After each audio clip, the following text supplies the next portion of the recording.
hard to maintain our country.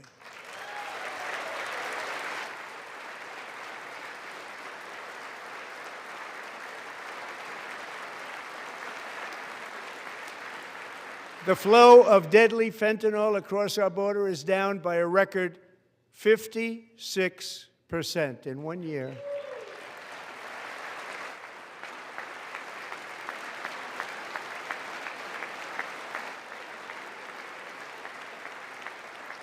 And last year, the murder rate saw its single largest decline in recorded history. This is the biggest decline, think of it, in recorded history, the lowest number in over 125 years, year 1900. In fact, substantially before my wonderful father, I had a wonderful father, Fred, before he was born, substantially before he was born. That's a long time ago. He wouldn't like me to say that, but that's a long time ago. The Biden administration and its allies in Congress gave us the worst inflation in the history of our country. But in 12 months, my administration has driven core inflation down to the lowest level in more than 5 years. And in the last 3 months of 2025, it was down to 1.7%.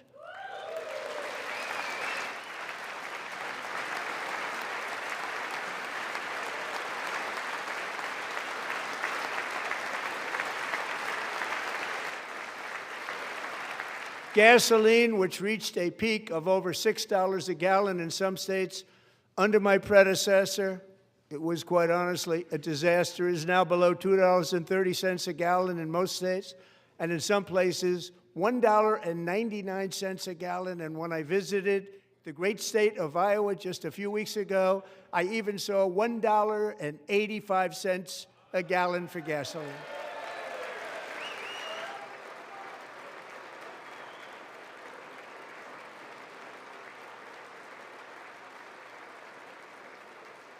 Mortgage rates are the lowest in 4 years and falling fast, and the annual cost of a typical new mortgage is down almost $5,000 just since I took office. 1 year.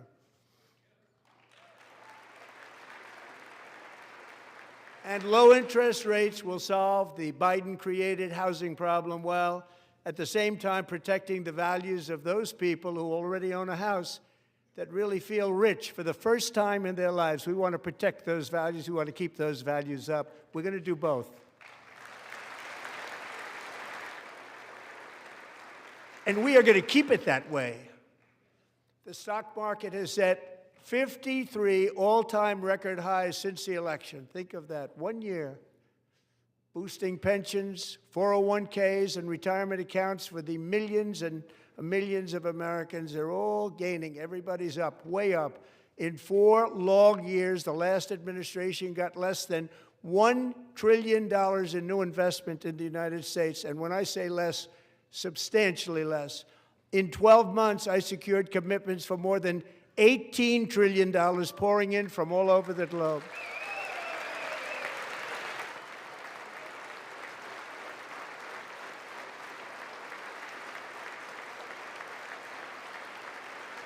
Think of it, much less than $1 trillion for 4 years versus much more than $18 trillion for 1 year. What a difference a president makes. A short time ago, we were a dead country.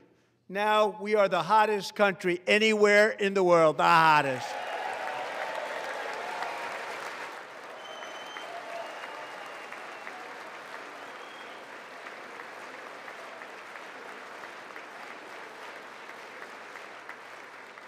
As thousands of new businesses are forming in factories, plants, and laboratories are being built, we have added 70,000 new construction jobs in just a very short period of time. It's getting bigger and bigger and stronger. Nobody can believe what they're watching. American oil production is up by more than 600,000 barrels a day, and we just received from our new friend and partner, Venezuela, more than 80 million barrels of oil.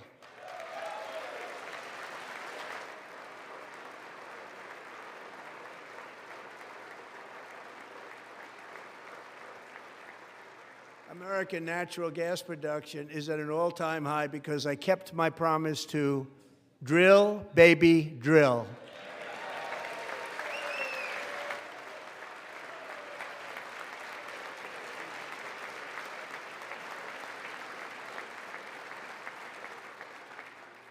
More Americans are working today than at any time in the history of our country. Think about that. Any time in the history of our country, more working today.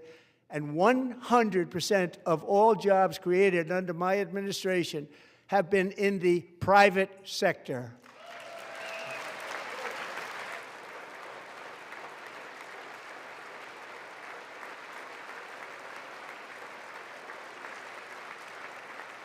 We ended DEI in America.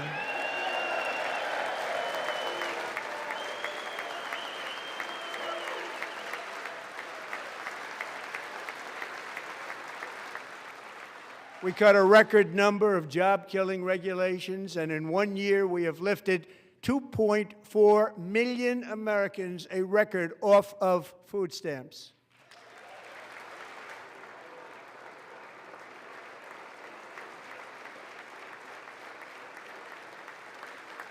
And for all of these reasons, I say tonight, members of Congress, the state of our union is strong.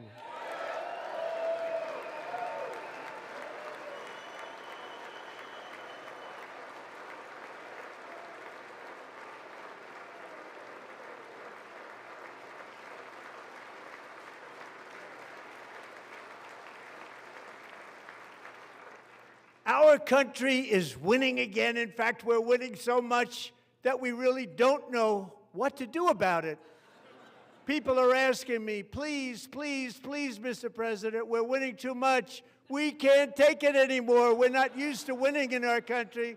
Until you came along, we're just always losing, but now we're winning too much.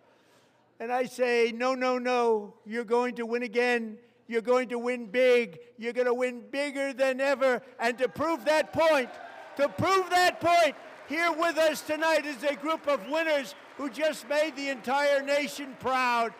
The men's gold medal Olympic hockey team. Come on in.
Go ahead.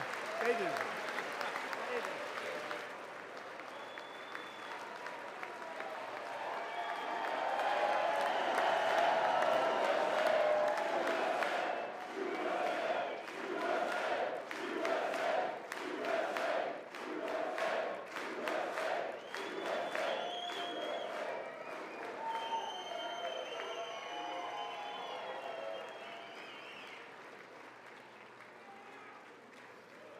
That's the first time I've ever seen them get up. And actually, not all of them did get up.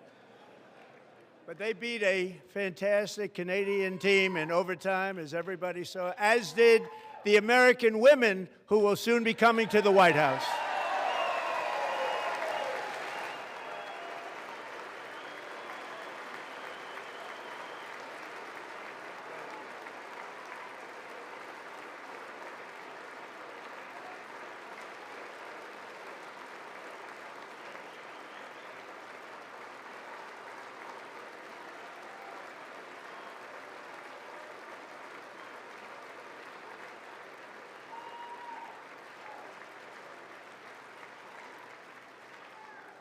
They were in the Oval Office before, and I just want to say a second very big congratulations to Team USA. But I have to say that, and I told them this, and we took a vote of the team. I said, anybody votes no, I'm not doing it. So they stood there, and they weren't about to say no, because I've never seen a goaltender play as well as goalie Connor Hellebuyck.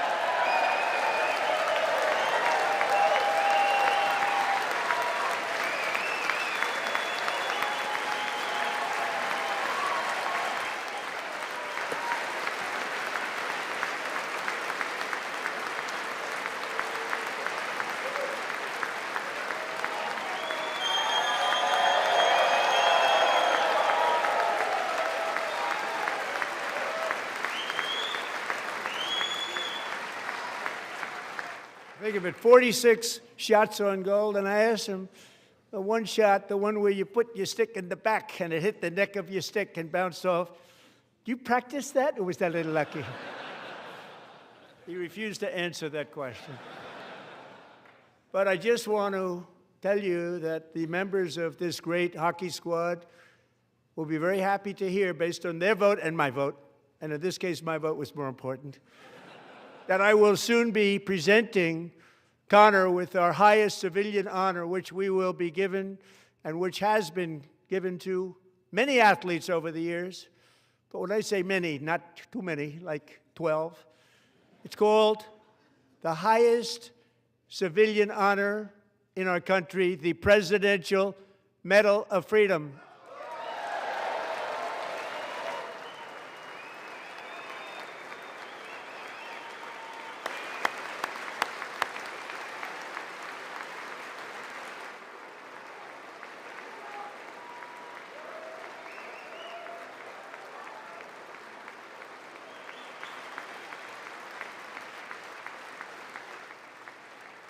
Great athletes have gotten that, very great, the best, and I thought he deserved it. And I did take a vote, every single one of them. I said, I'm not giving it if anybody goes no, and every single one of them rapidly put up their hand. So I want to thank you all. What a special job you did. What special champions you are. Thank you very much.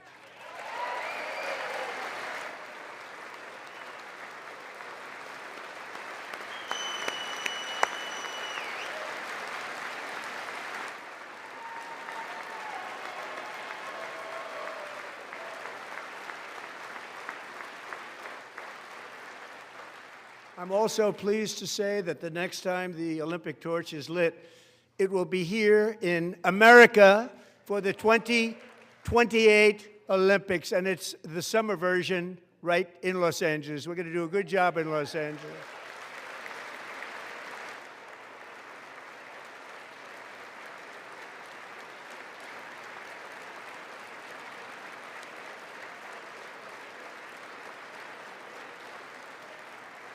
And Los Angeles is going to be safe, just like Washington, D.C. is now one of the safest cities in the country.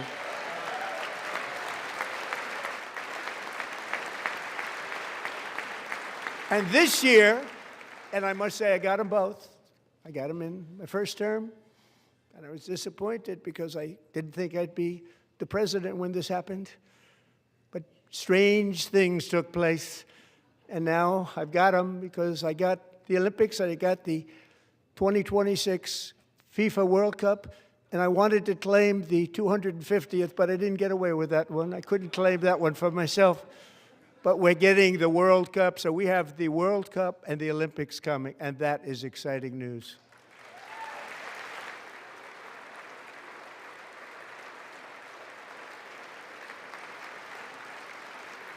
So this will be a year to celebrate our country and the heroes who have kept it free.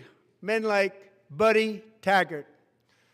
At age 17, Buddy volunteered to defend America in World War II, serving in the Pacific under the great General Douglas MacArthur. He fought bravely in the famous Battle of Manila, worked so hard. He was badly wounded and almost killed by enemy machine guns in Luzon.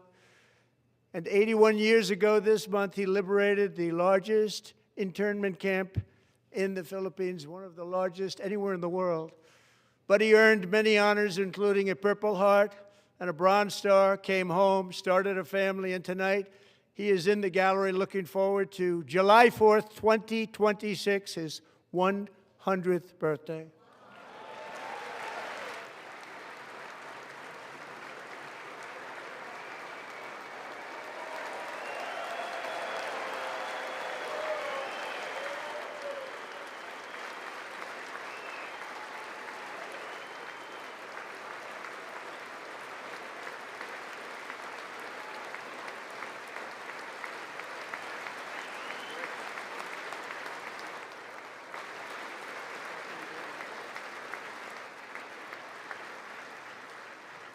So, Buddy, you're a brave man, and we salute you. Even in times of challenge, setback, and immense heartache, the spirit of 1776 has always shone through very brightly. It was July 4th of last year when floodwaters tore through a girls' summer camp in Central Texas, one of the worst things I've ever seen. I was there, rising 26 feet in the matter of minutes, tragically claiming many, many lives. You all remember that one. As the waters threatened to sweep her away, 11-year-old Millie Kate McClymont closed her eyes and prayed to God. She thought she was going to die.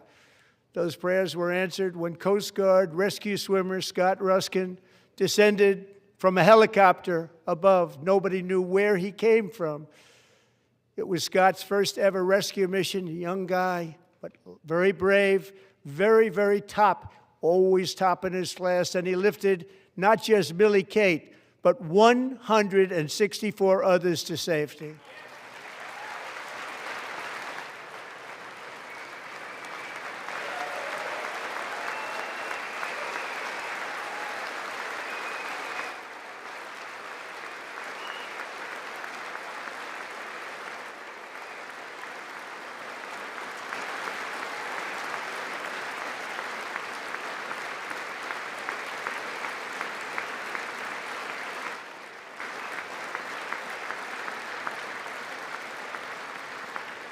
People watched Scott from a distance, and they couldn't believe what they were seeing. The winds were blowing, the rain was pouring, everything was going, and that rapid water, nobody's ever seen anything like it. They said, wow, that's something.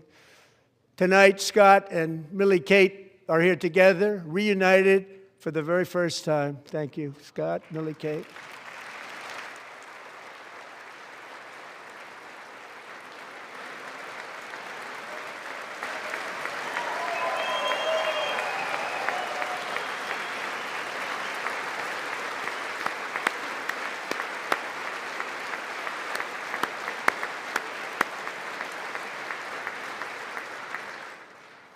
And Petty Officer Ruskin, I'm pleased to inform you that I am now awarding you the Legion of Merit for extraordinary heroism, which is what it was, extraordinary heroism. Thank you.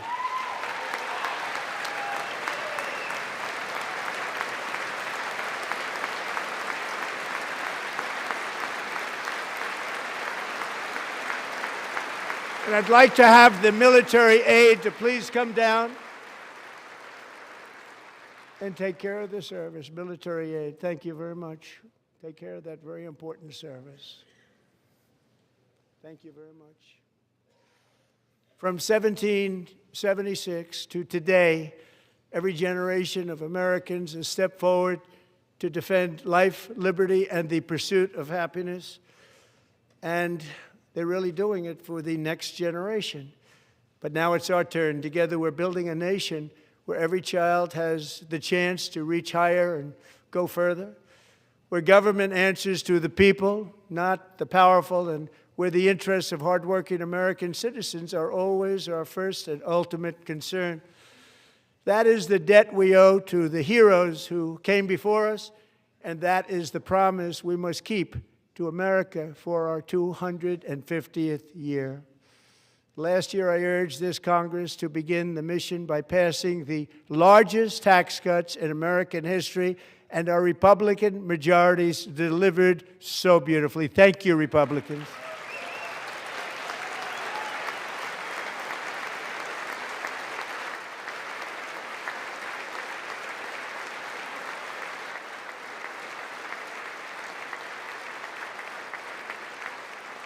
All Democrats, every single one of them, voted against these really important and very necessary massive tax cuts.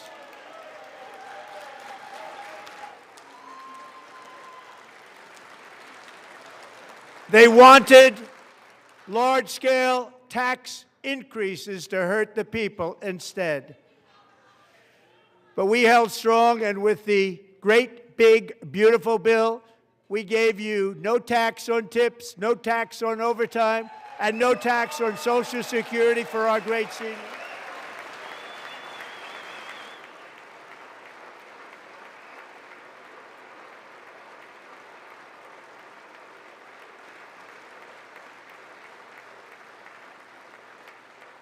And we also made interest on auto loans tax deductible the first time, but only if the car is made in America.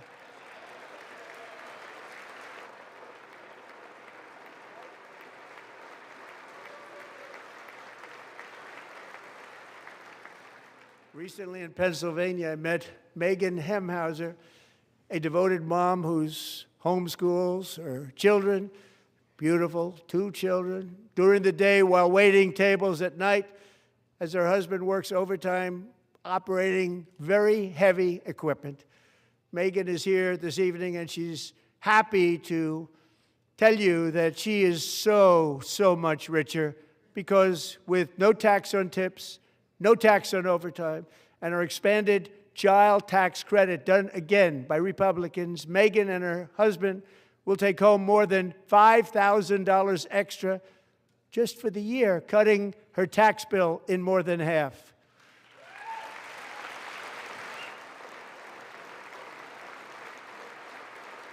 Megan, please stand up. We're fighting for you, Megan.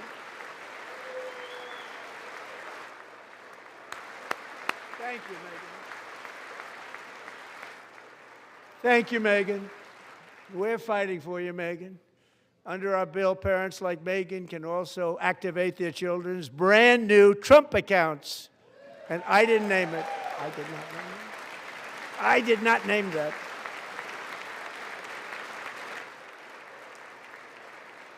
Nobody believes me, but I did not name it. It was named by a very tall man sitting right there in the third row. Nice man, a good man.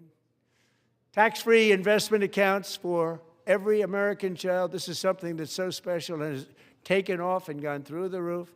Millions will be pre-funded courtesy of the U.S. Treasury and private individuals like Michael and Susan Dell, who have donated $6.25 billion to fund the Trump accounts for 25 million American children. They're great people.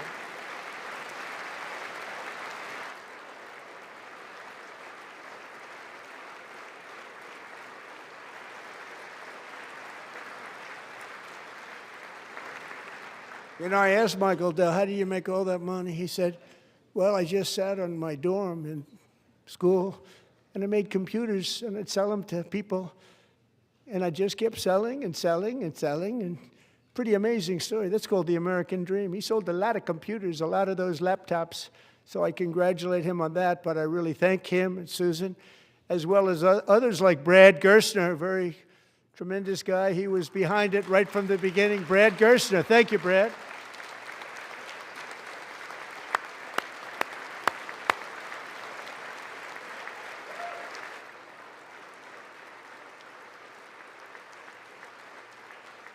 So with modest additional contributions, these young people's accounts could grow to over $100,000 or more by the time they turn 18. Think of it. How much money is that for somebody that started with nothing? Over 100,000, could be much more than that. To make this investment in our children's future, go to trumpaccounts.gov, trumpaccounts.gov. And a lot of people are doing it. It's setting every record in the book. It's popular. They knew what it was going to take. I'm so proud of them. I'm so proud of the people that got it started. And now it's just taken off. One of the primary reasons for our country's stunning economic turnaround, the biggest in history, where the Dow Jones broke 50,000 4 years ahead of schedule, and the S&P hit 7,000, where it wasn't supposed to do it for many years, were tariffs. I used these tariffs, took in hundreds of billions of dollars to make great deals for our country, both economically and on a national security basis. Everything was working well. Countries that were ripping us off for decades are now paying us hundreds of billions of dollars. They were ripping us so badly, you all know that. Everybody knows it. Even the Democrats know it. They just don't want to say it. And yet these countries are now happy, and so are we. We made deals. The deals are all done. And they're happy. They're not making money like they used to, but we're making a lot of money. There was no inflation, tremendous growth. And the big story was how Donald Trump called the economy correctly, and 22 Nobel Prize winners in economics didn't. They got it totally wrong. They got it really wrong. And then just 4 days ago, an unfortunate ruling from the United States Supreme Court. It just came down. It came down. Very unfortunate ruling. But the good news is that almost all countries and corporations want to keep the deal that they already made, right, Scott? Knowing that the legal power that I, as president, have to make a new deal could be far worse for them, and therefore they will continue to work along the same successful path that we had negotiated before the Supreme Court's unfortunate involvement. So despite the disappointing ruling, these powerful, country-saving, it's saving our country, the kind of money we're taking in, peace-protecting. Many of the wars I settled was because of the threat of tariffs. I wouldn't have been able to settle them without. Will remain in place under fully approved and tested alternative legal statutes. And they have been tested for a long time. They're a little more complex, but they're actually probably better, leading to a solution that will be even stronger than before. Congressional action will not be necessary. It's already time-tested and approved. And as time goes by, I believe the tariffs paid for by foreign countries will, like in the past, substantially replace the modern-day system of income tax, taking a great financial burden off the people that I love.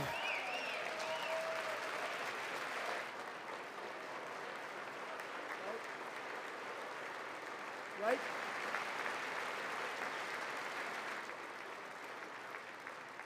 Moving forward, factories, jobs, investment, and trillions of dollars will continue pouring into the United States of America because we finally have a president who puts America first. I put America first. I love America.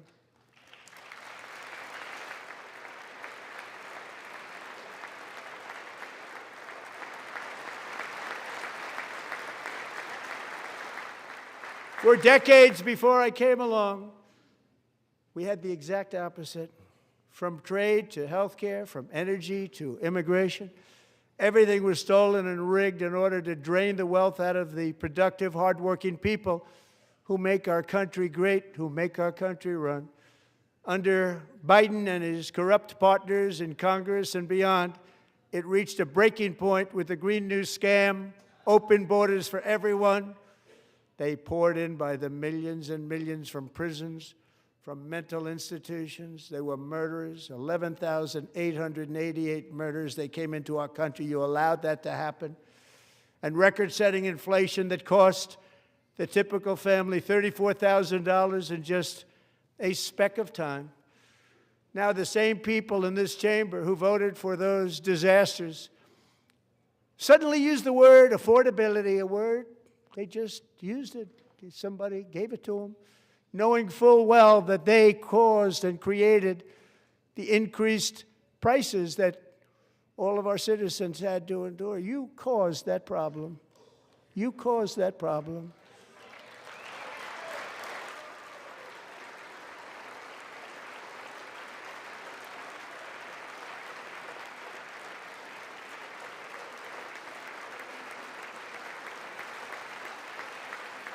They knew their statements were a lie. They knew it. They knew their statements were a dirty, rotten lie. Their policies created the high prices Our policies are rapidly ending them. We are doing really well. Those prices are plummeting downward.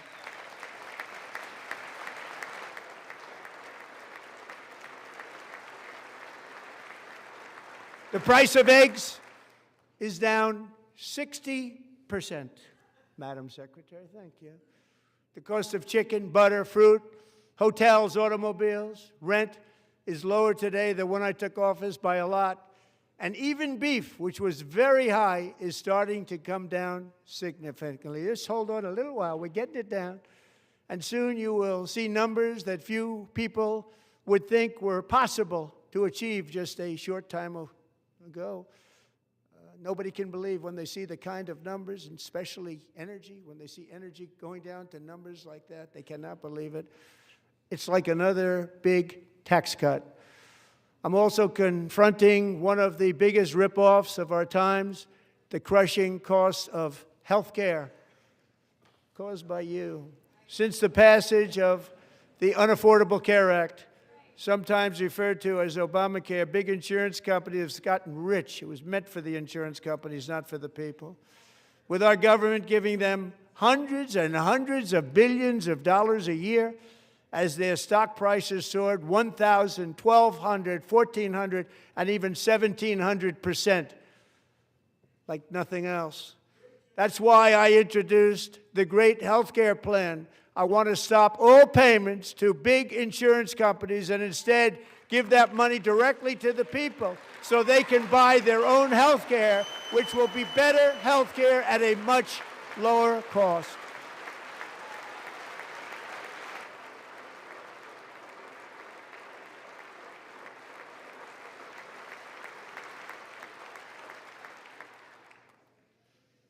In addition, my plan requires maximum price transparency. That's a big deal. Sounds so simple, so big. And I did that in my first term, and the Democrats immediately terminated it with full knowledge that they were doing a very bad thing for the people. Costs were going to go way up, and that's what happened, and now I'm bringing them way down on health care and everything else. I'm also ending the wildly inflated cost of prescription drugs like has never happened before.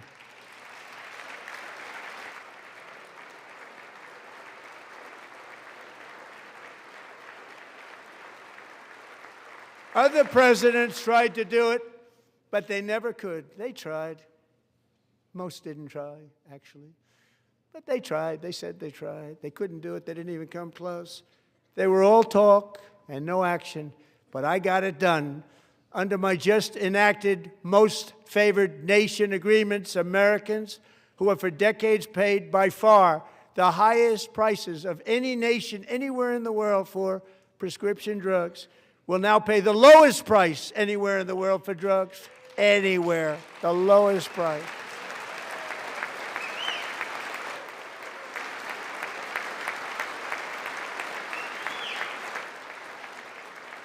So in my first year of the second term, should be my third term, but strange things happen. I took prescription drugs, a very big part of health care, from the highest price in the entire world to the lowest. That's a big achievement. The result is price differences of 300, 400, 500, 600% and more, all available right now at a new website called TrumpRx.gov. And I didn't name that one either, by the way.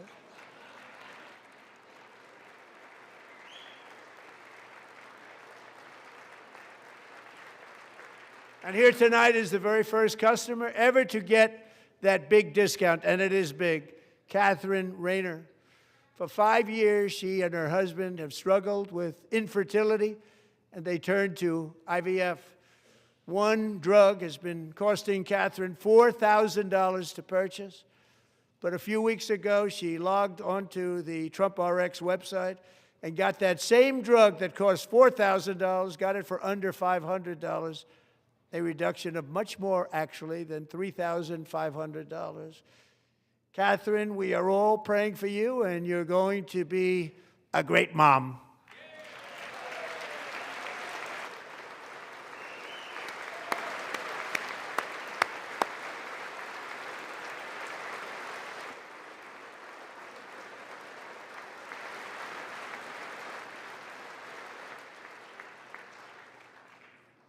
So now I'm calling on Congress to codify my most favored nation program into law. Now, the one thing, I'm not sure it matters because it's going to be very hard for somebody that comes along after me to say, let's raise drug prices by 700 or 800%.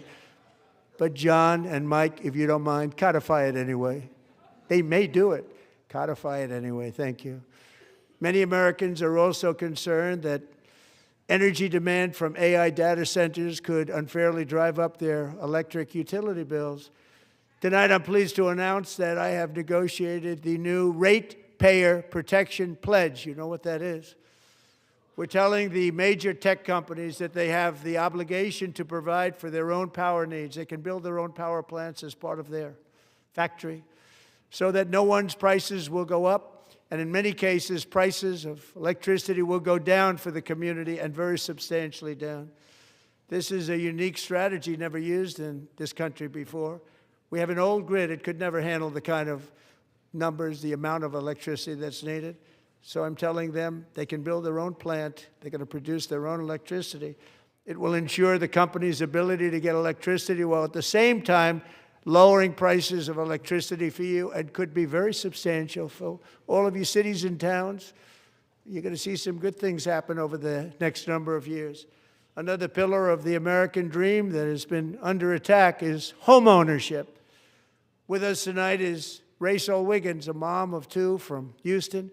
She placed bids on 20 homes and lost all of those bids to gigantic investment firms that bypassed inspection, paid all cash, and turned those houses into rentals, stealing away her American dream. She was devastated. Stories like this are why last month I signed executive order to ban large Wall Street investment firms from buying up in the thousands single-family homes.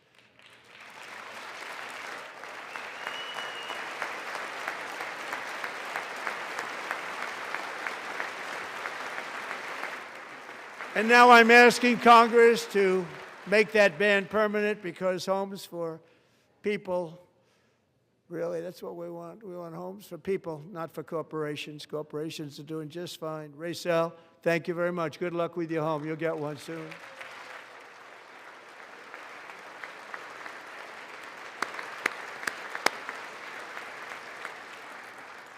We're also working to make it easier for Americans to save for retirement. And under this administration, we will always protect Social Security and Medicare. They are not protecting it for our seniors. We will always protect Social Security, Medicare, Medicaid.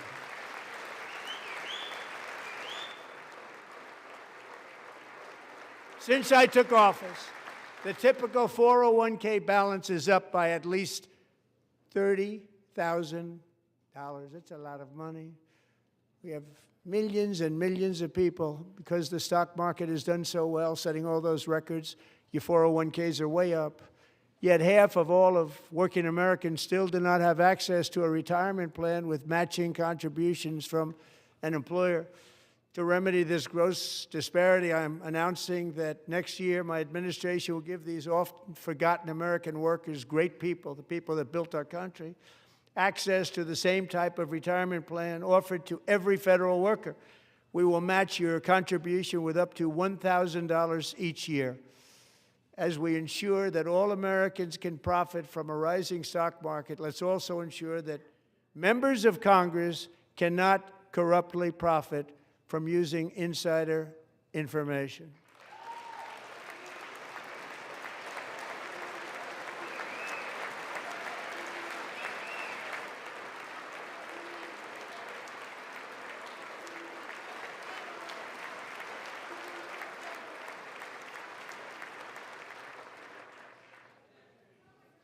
They stood up for that. I can't believe it. I can't believe it. Did Nancy Pelosi stand up if she's here? Doubt it. Pass the Stop Insider Trading Act without delay.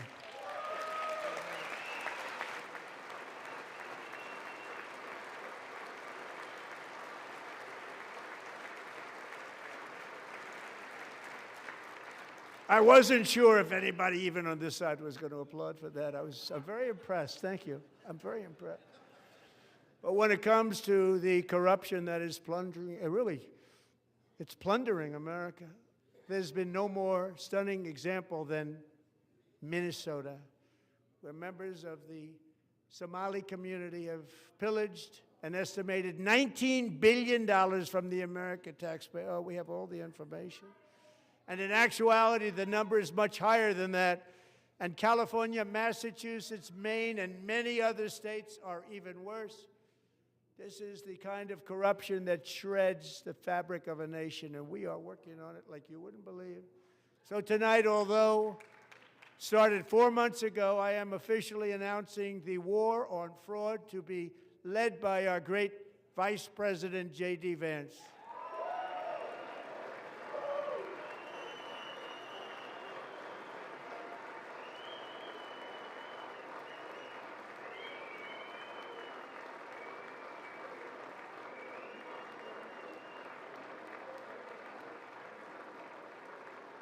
He'll get it done. Find enough of that fraud, we will actually have a balanced budget overnight. It'll go very quickly. That's the kind of money you're talking about. We'll balance our budget. The Somali pirates who ransacked Minnesota remind us that there are large parts of the world where corruption and lawlessness are the norm, not the exception. Importing these cultures through unrestricted immigration and open borders brings those problems right here to the USA. And it is the American people who pay the price in higher medical bills, car insurance rates, rent, taxes, and perhaps most importantly, crime. We will take care of this problem. We're going to take care of this problem. We are not playing games. Delilah.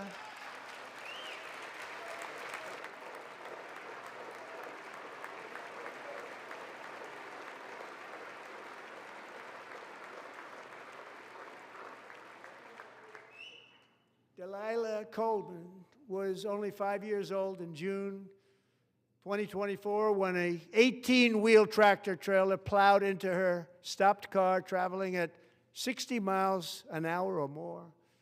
The driver was an illegal alien let in by Joe Biden and given a commercial driver's license by open borders politicians in California. Doctors said Delilah would never be able to walk or talk, have a good life. She wouldn't even be able to eat again. But against all odds, she is now in the first grade learning to walk. And she's here this evening with her dad, Marcus, a fantastic man. Delilah, please, you are a great inspiration. Please stand up.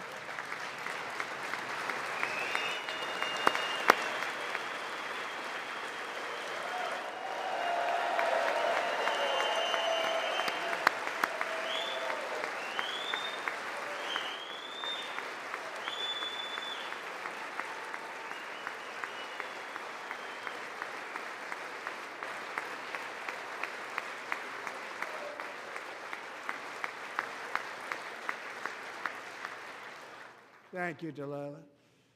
Many, if not most, illegal aliens do not speak English and cannot read even the most basic road signs as to direction, speed, danger, or location. That's why tonight I'm calling on Congress to pass what we will call the Delilah Law, barring any state from granting commercial driver's licenses to illegal aliens.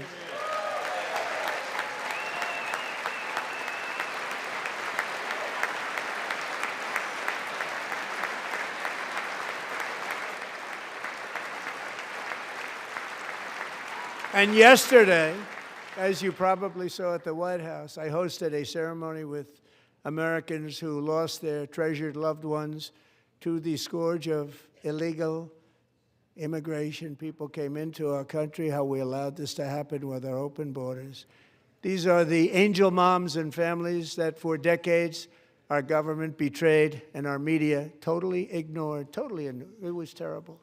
Hard to believe, actually. In 2023, a 16-year-old high school cheerleader named Elizabeth Medina was supposed to perform in her town's Christmas parade, but she never arrived. Her mother, Jacqueline, went home to look for her, and she found her lying dead in a bathtub, bleeding profusely after being stabbed 25 times. Lisbeth's killer was a previously arrested illegal alien who had broken in and brutally extinguished the brightest light in her family's life, violently and viciously. Her heartbroken mother is in the gallery to remind everyone in this chamber exactly why we are deporting illegal alien criminals to our country at record numbers, and we're getting them the hell out of here fast. We don't want them.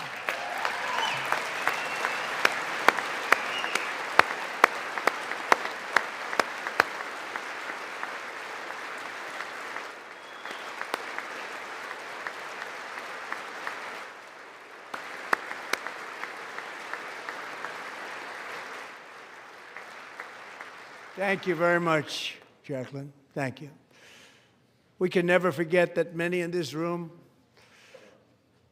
not only allowed the border invasion to happen before I got involved, but indeed they would do it all over again if they ever had the chance. If they ever got elected, they would open up those borders to some of the worst criminals anywhere in the world.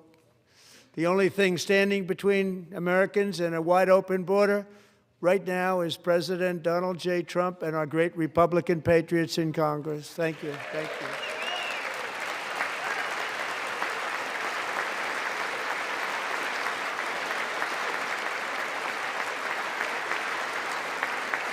As we speak, Democrats in this chamber have cut off all funding for the Department of Homeland Security. It's all cut off.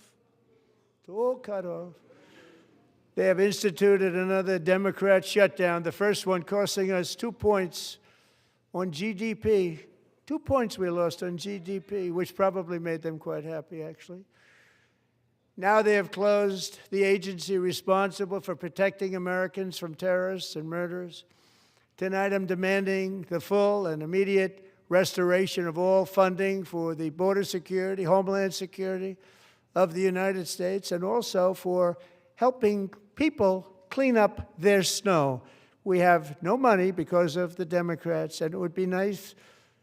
We'd love to give you a hand at cleaning it up, but you gave no money. Nobody's getting paid. It's a shame. So you have to think about it. We have, in case you didn't know, a pretty large snowstorm out there. One of the great things about the State of the Union is how it gives Americans the chance to see clearly what their representatives really believe. So tonight I'm inviting every legislator to join with my administration in reaffirming a fundamental principle. If you agree with this statement, then stand up and show your support. The first duty of the American government is to protect American citizens, not illegal aliens.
Isn't that a shame? You should be ashamed of yourself not standing up.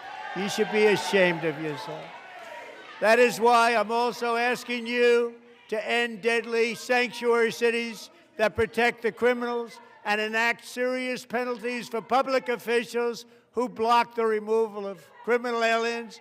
In many cases, drug lords, murderers all over our country, they're blocking the removal of these people out of our country, and you should be ashamed of yourself.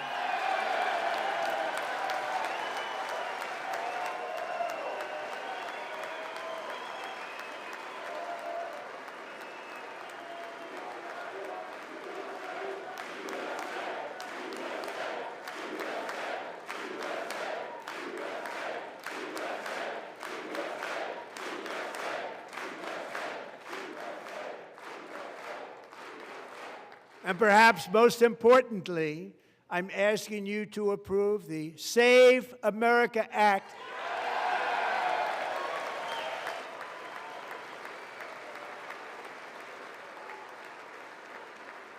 To stop illegal aliens and others who are unpermitted persons from voting in our sacred American elections. That cheating is rampant in our elections. It's rampant. It's very simple. All voters must show voter ID.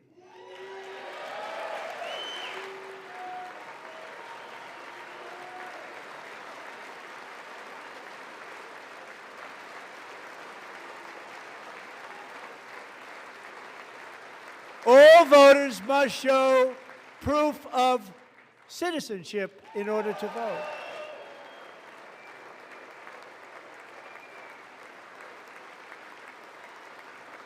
And no more crooked mail-in ballots except for illness, disability, military, or travel. None.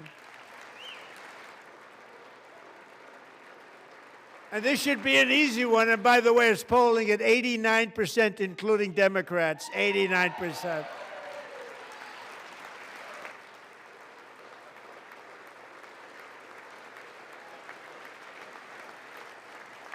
And even the new communist mayor of New York City, I think he's a nice guy, actually. Speak to him a lot.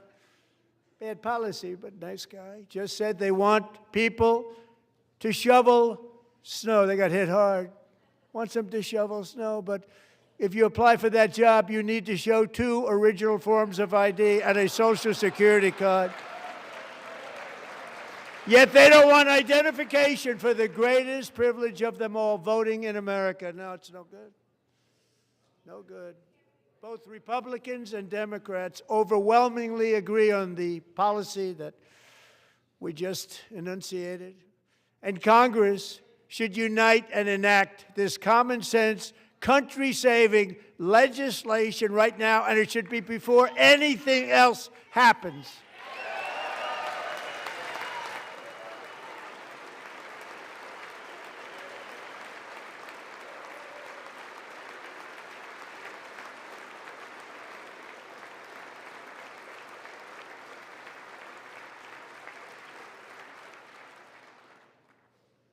And the reason they don't want to do it, why would anybody not want voter ID? One reason, because they want to cheat. There's only one reason. They make up all excuses. They say it's racist. They come up with things, you almost say, what imagination they have.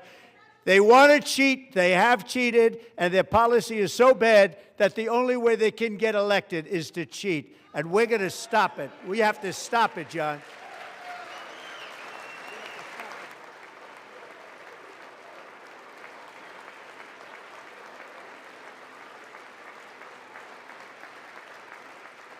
And here is one more opportunity to show common sense in government.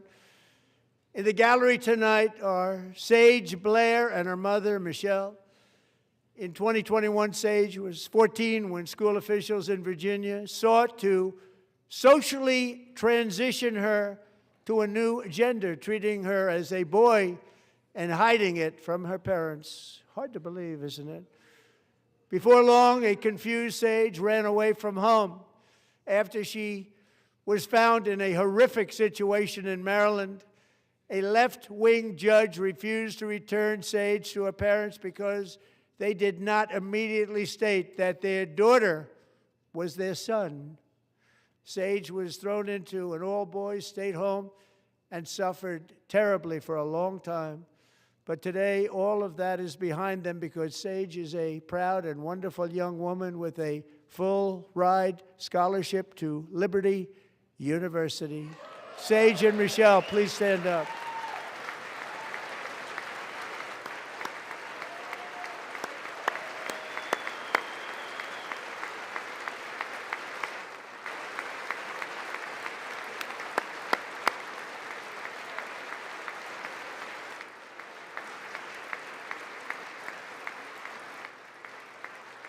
And thank you for your great bravery. And who can believe that we're even speaking about things like this? 15 years ago, if somebody was up here and said that, they'd say, what's wrong with him? But now we have to say it because it's going on all over numerous states without even telling the parents. But surely we can all agree no state can be allowed to rip children from their parents' arms and transition them to a new gender against the parents' will. Who would believe that we're even talking about this? We must ban it, and we must ban it immediately.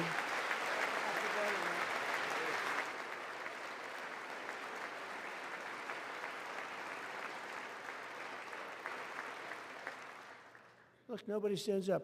These people are crazy, I'm telling you. They're crazy.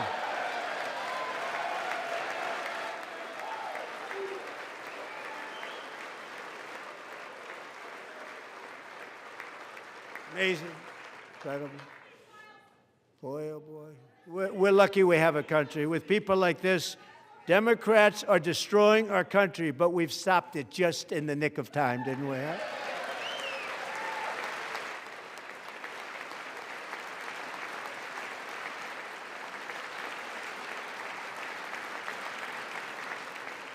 No one cares more about protecting America's youth than our wonderful First Lady, now a movie star. She's a movie star. Can you believe it? Who would have believed that?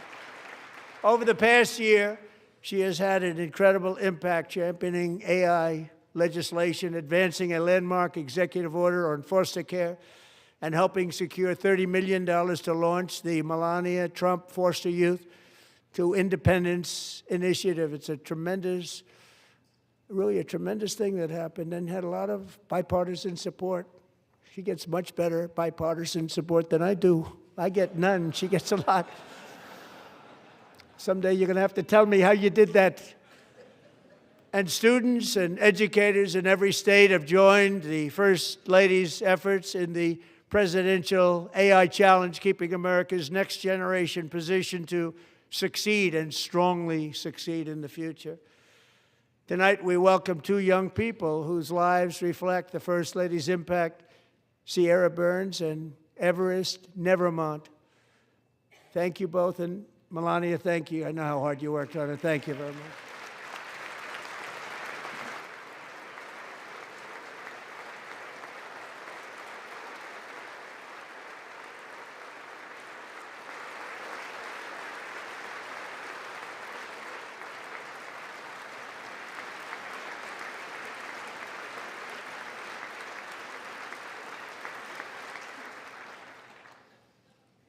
I'm very proud to say that during my time in office, both the first 4 years and in particular this last year, there has been a tremendous renewal in religion, faith, Christianity, and belief in God.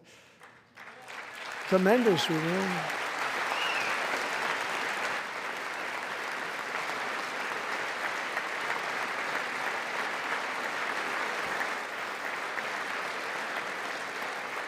This is especially true among young people, and a big part of that had to do with my great friend, Charlie Kirk, a great guy, great man.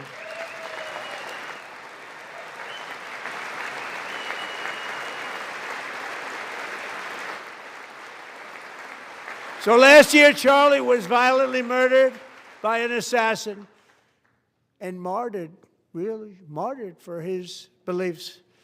His wonderful wife, Erica, is with us tonight. Erica, please stand.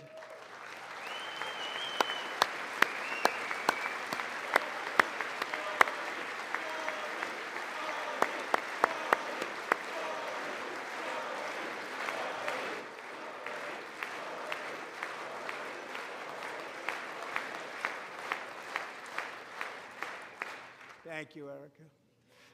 Been through a lot. In Charlie's memory, we must all come together to reaffirm that America is one nation under God, and we must totally reject political violence of any kind.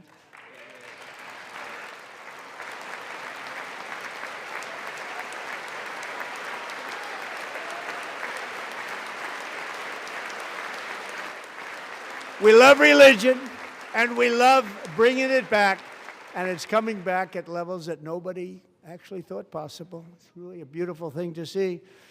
Above all, unleashing America's promise requires keeping our communities safe. We have made incredible strides, yet dangerous repeat offenders continue to be released by pro-crime Democrat politicians again and again. We are honored to be joined tonight by a woman who's been through hell, Anya Zarutska. In 2022, she and her beautiful daughter, so beautiful, what a beautiful young woman, Irina, fled war-torn Ukraine to live with relatives near Charlotte, North Carolina. And by the way, what's going on with Charlotte? Last summer, 23-year-old Irina was riding home on the train when a deranged monster who had been arrested over a dozen times and was released through no cash bail, stood up and viciously slashed a knife through her neck and body. No one will ever forget there were people on that train. No one will ever forget the expression of terror on Irina's face as she looked up at her attacker in the last seconds of her life. She died instantly. She had escaped a brutal war only to be slain by a hardened criminal set free to kill in America, came in through open borders. Mrs. Zarutska, tonight I promise you we will ensure justice for your magnificent daughter, Irina.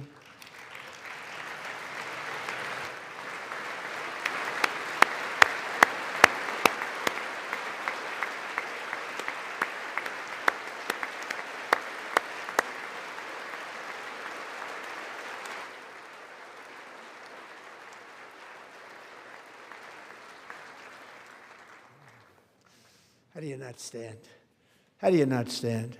I'm asking this Congress to pass tough legislation to ensure that violent and dangerous repeat offenders are put behind bars, and importantly, that they stay there.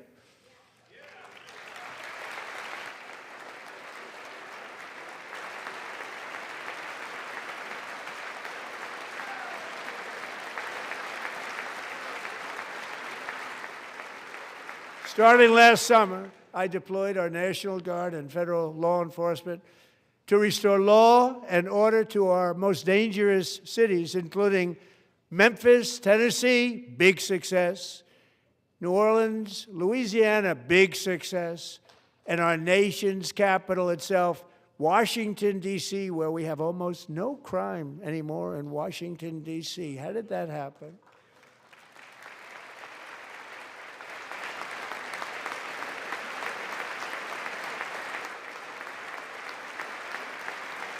In fact, crime in Washington is now at the lowest level ever recorded, and murders in D.C. this January were down close to 100% from a year ago.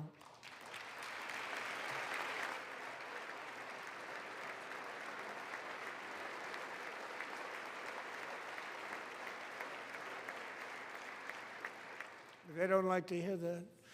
One of sick people, one of the brave service members who helped achieve this stunning turnaround was 20-year-old West Virginia Army National Guard Specialist Sarah Beckstrom. After a 4-month deployment, she voluntarily extended her service, and her rank was going to be lifted. She was doing so well. They were so proud of her. But the very next day, she was on patrol near the White House when she was ambushed and shot in the head by a terrorist monster from Afghanistan. Shouldn't have been in our country. And all because she wore the uniform of our nation, she was shot. He traveled here because he didn't like people wearing our uniform. He was sick and deranged, shouldn't have been in our country. Sarah Beckstrom died in order to defend our capital, and we are honored to be joined by her wonderful parents, Gary and Eva Lee. Your daughter was a true American patriot, and she will be greatly missed. She was a great person. I saw reports on her. They've never seen anything like it.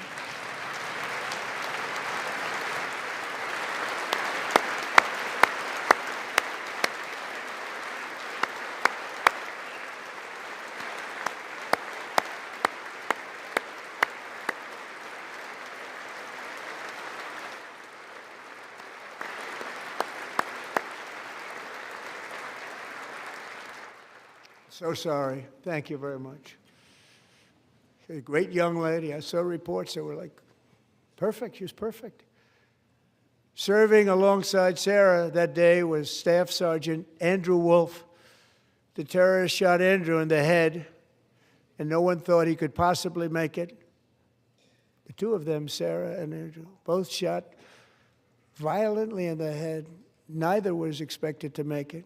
They weren't even given a chance, except his wonderful mother, named Melody, who I spoke to the same night.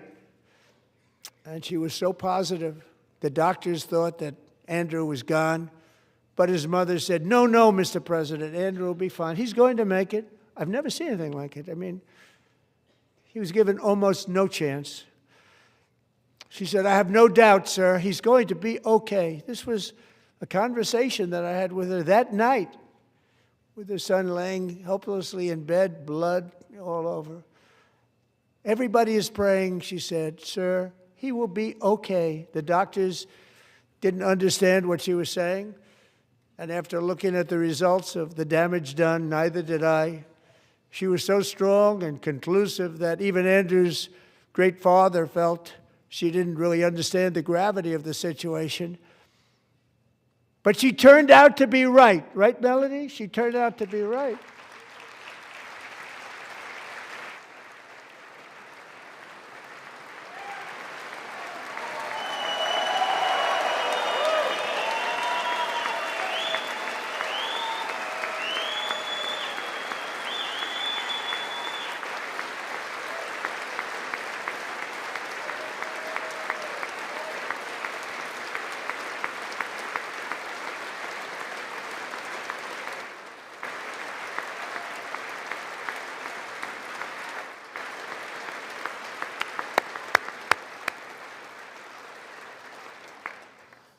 Amazing, actually.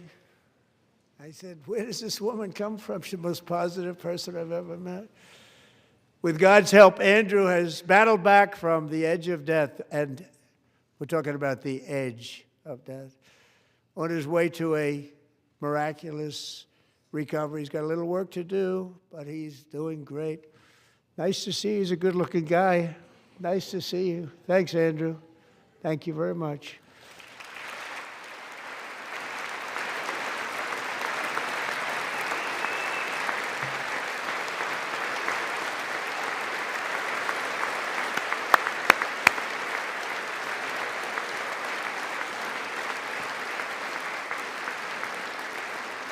So, Andrew, while you're up, now I'm going to ask a highly respected General James Seward to present Staff Sergeant Andrew Wolf and the great family of Sarah Beckstrom with the award created by our late, great President George Washington himself. It's called the Purple Heart.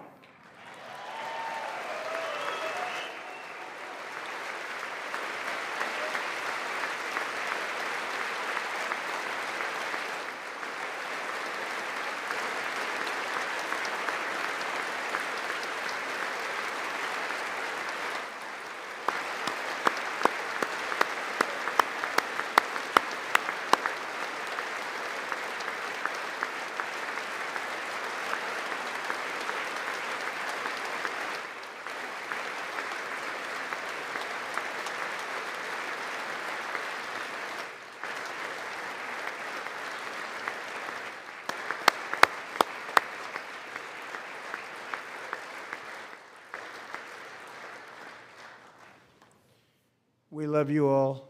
Love you. We're proudly restoring safety for Americans at home, and we are also restoring security for Americans abroad. Our country has never been stronger. My first 10 months, I ended 8 wars, including Cambodia. Isn't it funny? Sick people. Cambodia and Thailand, Pakistan and India. Would have been a nuclear war. 35 million people said the Prime Minister of Pakistan would have died if it were not for my involvement. Kosovo and Serbia, Israel and Iran, Egypt and Ethiopia, Armenia and Azerbaijan, the Congo and Rwanda, and of course the war in Gaza, which proceeds at a very low level. It's just about there. And I want to thank Steve Witkoff and Jared Kushner for your help. Thank you, Steve. Thank you, Jared.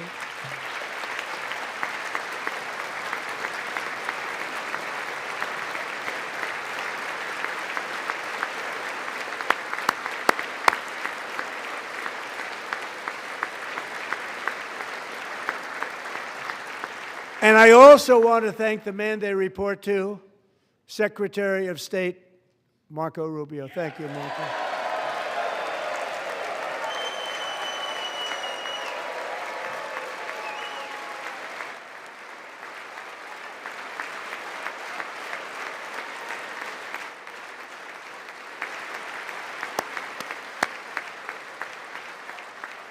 People are like you. You know, Marco got 100% of the votes when he was in confirmation. I think our next one was about 54%. And some of the Democrats are now saying, I can't believe we approved that guy. And he said it's an honor that they feel that way, right, Marco? You have done a great job, great Secretary of State. I think he'll go down as the best ever.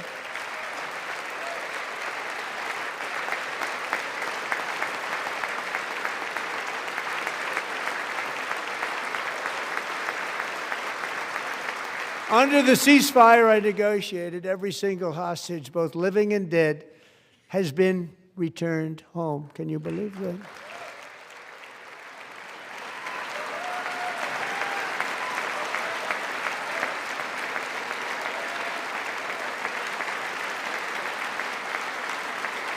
Nobody thought it was possible. Nobody thought that was possible. Both living and dead. And those parents who had a dead son, their boy, they'd always tell me their boy, they wanted him as much as though he were living. It was an amazing period of time. And they came back, and when we got all of the living hostages back, and many, many before them, but I always said those last 20 are going to be very tough, but we got many, many more, hundreds. But I said those last 20 are going to be tough. We got them back. But we only got back 14 or 15 of the dead of the 28. And believe it or not, Hamas worked along with Israel, and they dug and they dug and they dug. It's a tough thing to do, going through bodies all over, passing up 100 bodies sometimes for each one that they found. Tough job. And they finally got it back to 27. And then Steve and Jared, they got it back to 28. They found all 28. Nobody thought that was possible, but we did it. And I remember the family of the 28th. They were so grieved, but they were so happy as it's possible to be. They had their boy back. The mother said, "Sir, we have our boy back." What a period of time that was, but we got them all back. So thank you both very much. Great job.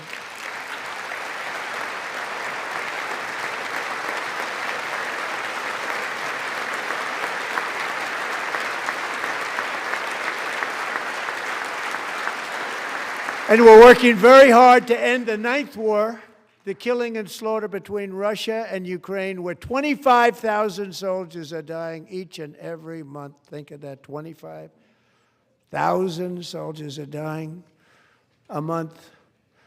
A war which would have never happened if I were president, would have never happened. As president, I will make peace wherever I can, but I will never hesitate to confront threats to America wherever we must.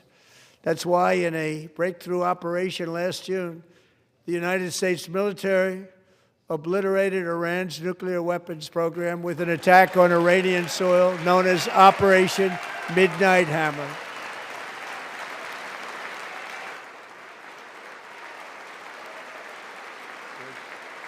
Good.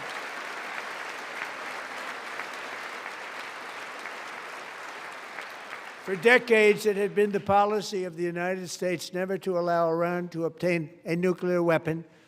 Many decades. Since they seized control of that proud nation 47 years ago, the regime and its murderous proxies have spread nothing but terrorism and death and hate. They've killed and maimed thousands of American service members and hundreds of thousands and even millions of people with what's called roadside bombs. They were the kings of the roadside bomb. And we took out Soleimani. I did that during my first term. Had a huge impact. He was the father of the roadside bomb.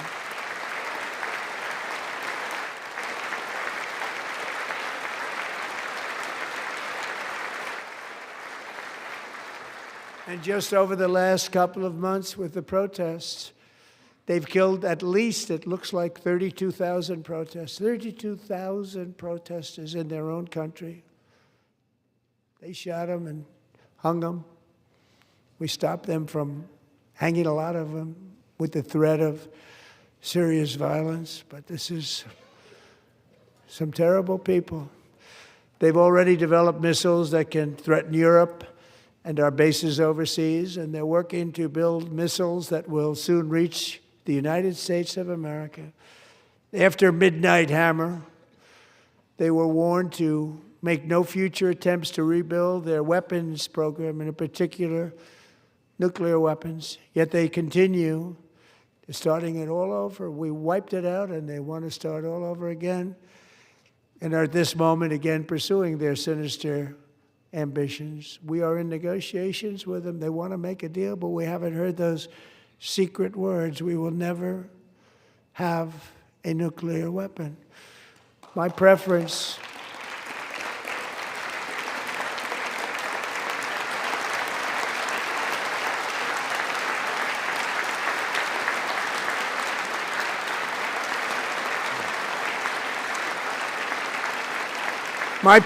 is to solve this problem through diplomacy. But one thing is certain, I will never allow the world's #1 sponsor of terror, which they are by far, to have a nuclear weapon. Can't let that happen.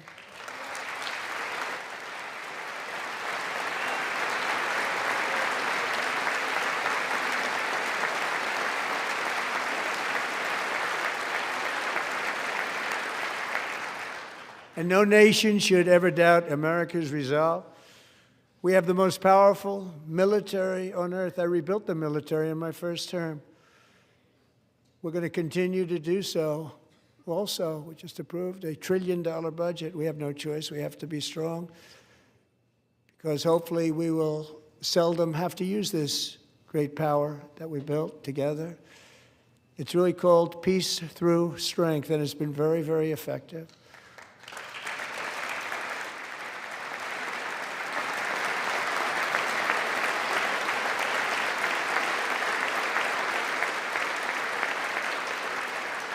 So thanks to Republicans in Congress, we're investing that record number of dollars, have no choice, in the United States Armed Forces.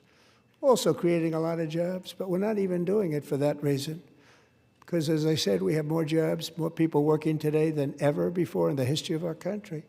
And NATO countries are friends and allies. They are. They're our friends and they're our allies. Have just agreed, at my very strong request, to pay 5% of GDP for military defense rather than the 2%, which they weren't paying. We were paying for almost all of NATO. Now they're paying 5 as opposed to not paying 2.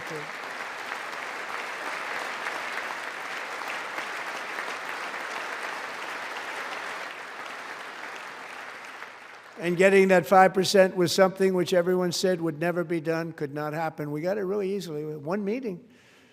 And big difference between 2% that's not paid. We were paying the freight of many of them. Very few were paid up. Now 5%, then they're paid. And everything we send over to Ukraine is sent through NATO, and they pay us in full. They pay us totally in full. Every branch of our armed forces is setting records for recruitment. This is so exciting. And every service member recently.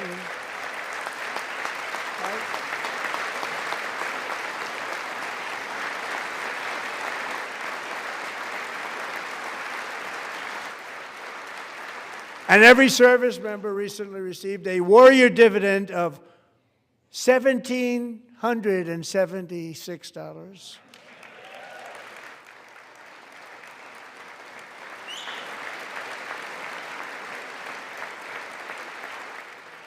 You know, they put it on my desk. We got the money from tariffs and other things, a lot of money we have. We have much more money than people understand. Have to rebuild that program a little bit, but it won't take long. But we got the money, and it was $1,775, and they wanted my approval. And I said, what's the number? $1,775. I said, wait a minute. For one more dollar, we can have $1,776. It's going to I said, we're going to figure that. I never asked anybody if we could afford it. One more dollar, I said $1,776.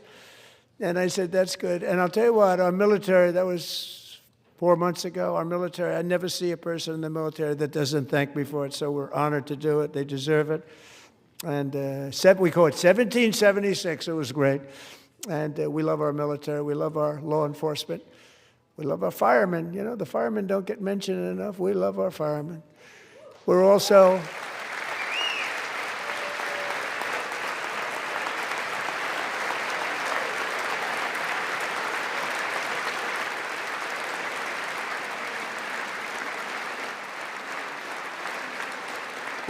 restoring American security and dominance in the Western Hemisphere, acting to secure our national interests and defend our country from violence, drugs, terrorism, and foreign interference. For years, large swaths of territory in our region, including large parts of Mexico, really large parts of Mexico, have been controlled by murderous drug cartels.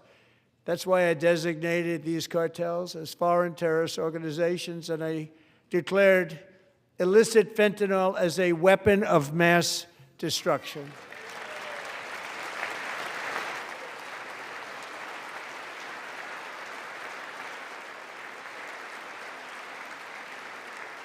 And with our new military campaign, we have stopped record amounts of drugs coming into our country and virtually stopped it completely coming in by water or sea. You probably noticed that. We very seriously damaged their fishing industry also. Nobody wants to go fishing anymore. We've also taken down one of the most sinister cartel kingpins of all. You saw that yesterday. In January,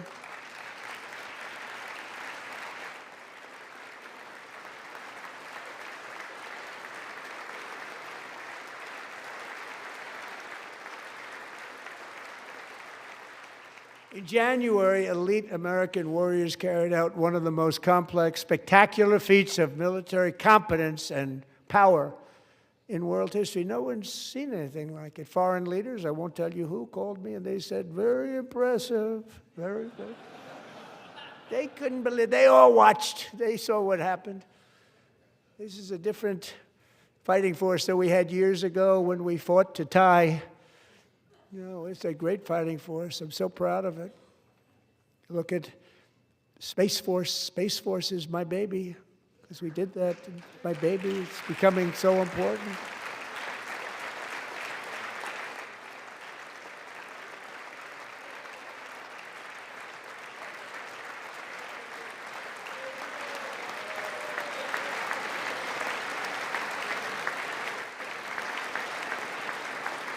And America's armed forces overwhelmed all defenses and utterly defeated an enemy, good fighters, to end the reign of outlaw dictator Nicolas Maduro and bring him to face American justice.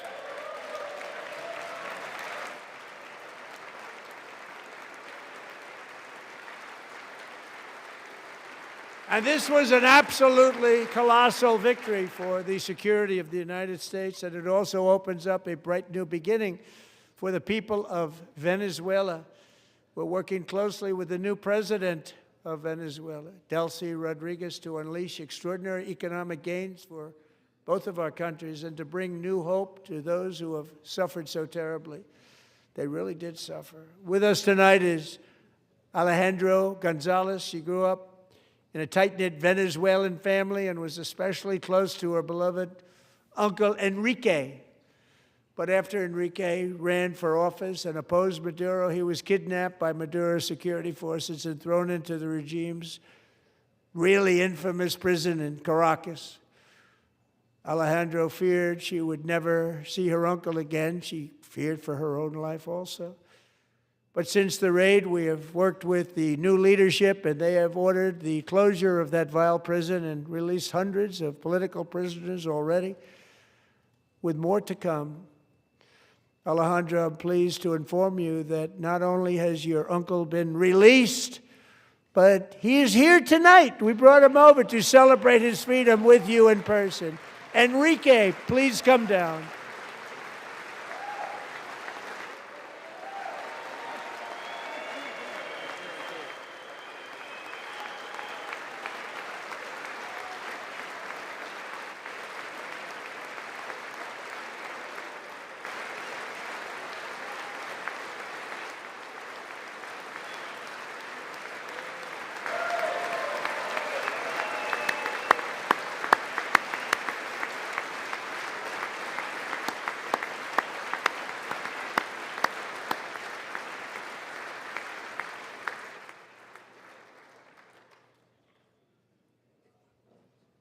Thank you, Enrique. Have a good time. Nice to have you back, Enrique. There were many heroes on that January raid to capture Maduro, really great heroes. It was very dangerous. They knew we were coming. They were all set. But the deeds of one warrior that night will live forever in the eternal chronicles of military valor. Chief Warrant Officer 5, Eric Slover, planned the mission and was the flight lead in the cockpit of the first helicopter, a big, beautiful, powerful helicopter. It was a massive Chinook carrying, as you can imagine, many, many American warfighters. Wearing the dog tags his wife Amy had blessed with holy water before he left. She knew it was going to be a rough one. Eric steered the Chinook under the cover of night and descended swiftly upon Maduro's heavily protected military fortress. This was a major military installation, protected by thousands of soldiers and guarded by Russian and Chinese military technology. How did that work out? Not too good. While preparing to land, enemy machine guns fired from every angle, and Eric was hit very badly in the leg and hip, one bullet after another. He absorbed 4 agonizing shots, shredding his leg into numerous pieces. And yet, despite the fact that the use of his legs was vital to successful helicopter flight, legs are the most important part of flying a helicopter, to deliver the many commandos who would capture and detain Maduro was the only thing Eric was thinking about. Then, even as he was gushing blood, which was flowing back down the aisle, helicopter lands at a steep angle. The machine guns stood right in front of him. They were right in front of him, 2 machine gunners who escaped the wrath of the previous planes. Eric maneuvered his helicopter with all of those lives and souls to face the enemy and let his gunners eliminate the threat. Turned the helicopter around so the gunners could take care of business, saving the lives of his fellow warriors from what could have been a catastrophic crash deep in enemy territory. Only after safely landing the helicopter with all the warriors aboard in the exact right spot, which was vital to the mission. We probably would have had to maybe cancel the mission if that didn't happen. Eric told his co-pilot, also wounded, but not as gravely, to take over. I'm about ready to pass out. The success of the entire mission and the lives of his fellow warriors hinge on Eric's ability to take the searing pain. It was unbelievable what's happened to his legs of the bullets and keep on flying and landing and People knew what was happening. Everybody in the back of the helicopter knew because they saw the blood pouring down the aisle. Chief Warrant Officer Slover is still recovering from his serious wounds, but I'm thrilled to say that he is here tonight with his wife, Amy. Eric and Amy, come on in.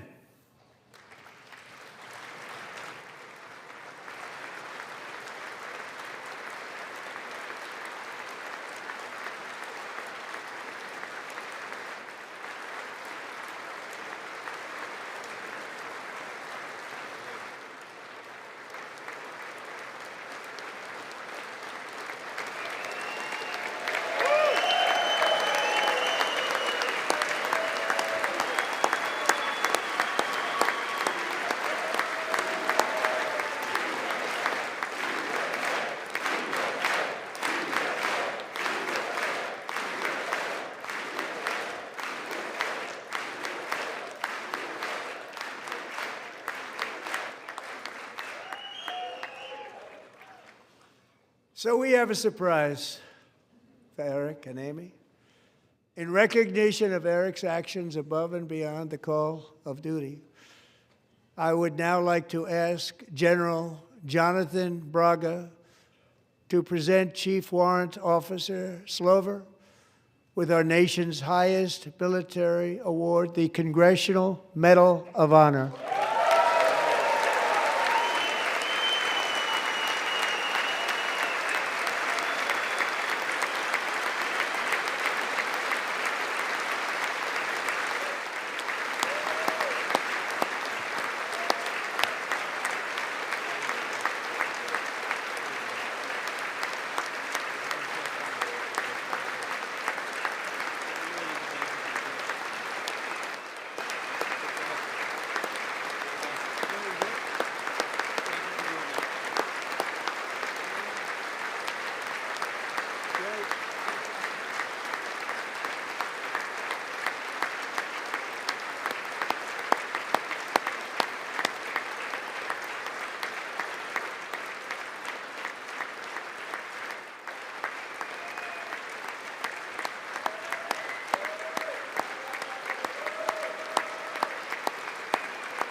Well, thank you very much, Eric and Amy. Great to get to know you. I met with them and with a lot of their fellow warriors at Fort Bragg recently. You notice the name Fort Bragg, we have it back, we brought it back. We won the First World War with it, the Second World War with it, and then they decided to change the name. So we changed it back. Everybody wanted to change back too. And 10 of Eric's fellow warriors from that incredible night of victory will also be receiving medals at a private ceremony that will soon be held at the White House, and Eric will be there. Thank you.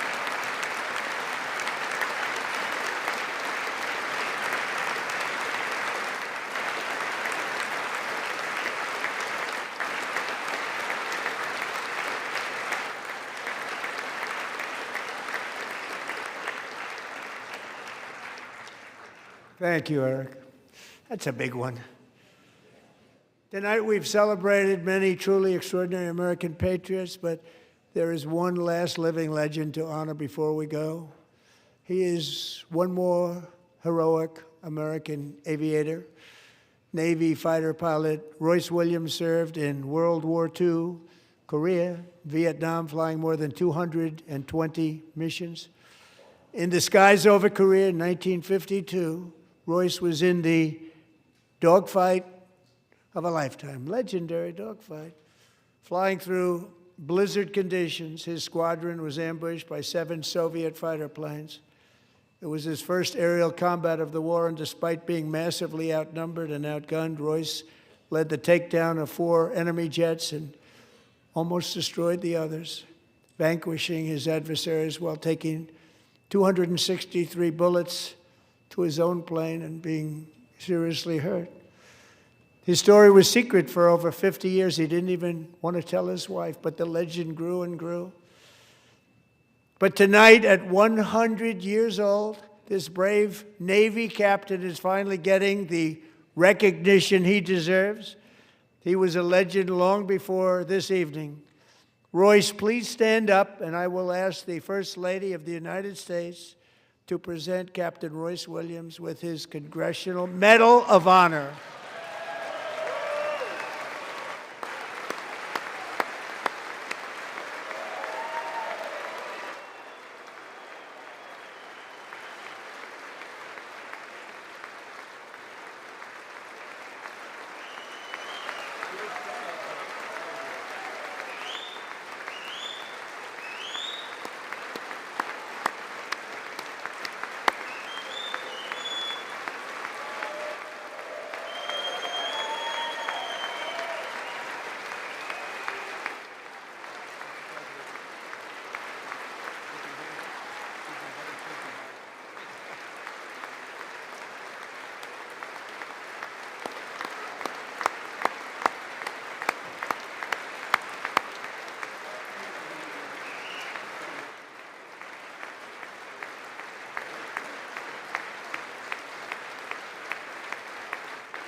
Thank you, Royce, and thank you, Eric.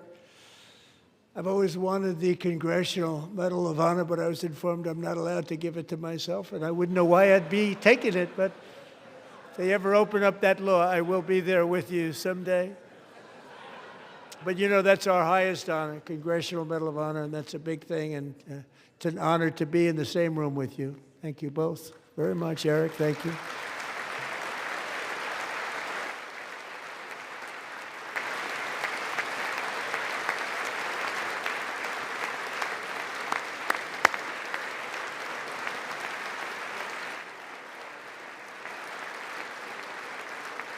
Thank you. 250 years is a long time in the life of a nation, but in another sense, it's really a mere moment in the eye of history. Two of the gentlemen we met in the gallery this evening took their first breaths 1 century ago, 100 years before that, on July 4th, 1826, the author of the Declaration of Independence, brilliant, Thomas Jefferson, drew his last breath. Just a single long human lifespan separates the giants who declared and won our independence from the heroes who stand among us tonight. Everything our nation has done, everything we have achieved, has been the work of those few great lifetimes. In those brief chapters, Americans built this nation from 13 humble colonies into the pinnacle of human civilization and human freedom, the strongest, wealthiest, most powerful, most successful nation in all of history. Americans ventured out across the daunting and dangerous continent. We carved paths through an unforgiving wilderness, settled a boundless frontier, and tamed the beautiful but very, very dangerous Wild West. From empty marshes and wide open plains, we raised up the world's greatest cities. Together, we mastered the world's mightiest industries and shattered history's monstrous tyrannies. And we liberated millions from the chains of fascism, communism, oppression, and terror. Americans lifted humanity into the skies on the wings of aluminum and steel, and then we launched mankind into the stars on rockets powered by sheer American will and unyielding American pride. We wired the globe with our ingenuity. We captivated the planet with American culture. And now we are pioneering the next great American breakthroughs that will change the entire world. All of this and so much more is the enduring legacy, unmatched glory of the hardworking patriots who built and defended this country and who still carry the hopes and freedoms on all of humanity's backs. For years they were forgotten, betrayed, and cast aside. But that great betrayal is over, and they will never be forgotten again. Because when the world needs courage, daring, vision, and inspiration, it is still turning to America.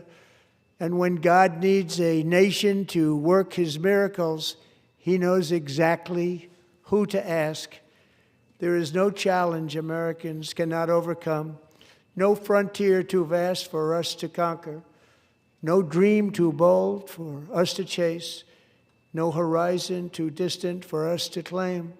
For our destiny is written by the hand of providence, and these first 250 years were just the beginning. From the rugged border towns of Texas to the heartland villages of Michigan, from the sun-kissed shores of Florida to the endless fields of the Dakotas, and from the historic streets of Philadelphia to right here in our nation's capital, Washington, D.C., the golden age of America is upon us. The revolution that began in 1776 has not ended. It still continues because the flame of liberty and independence still burns in the heart of every American patriot.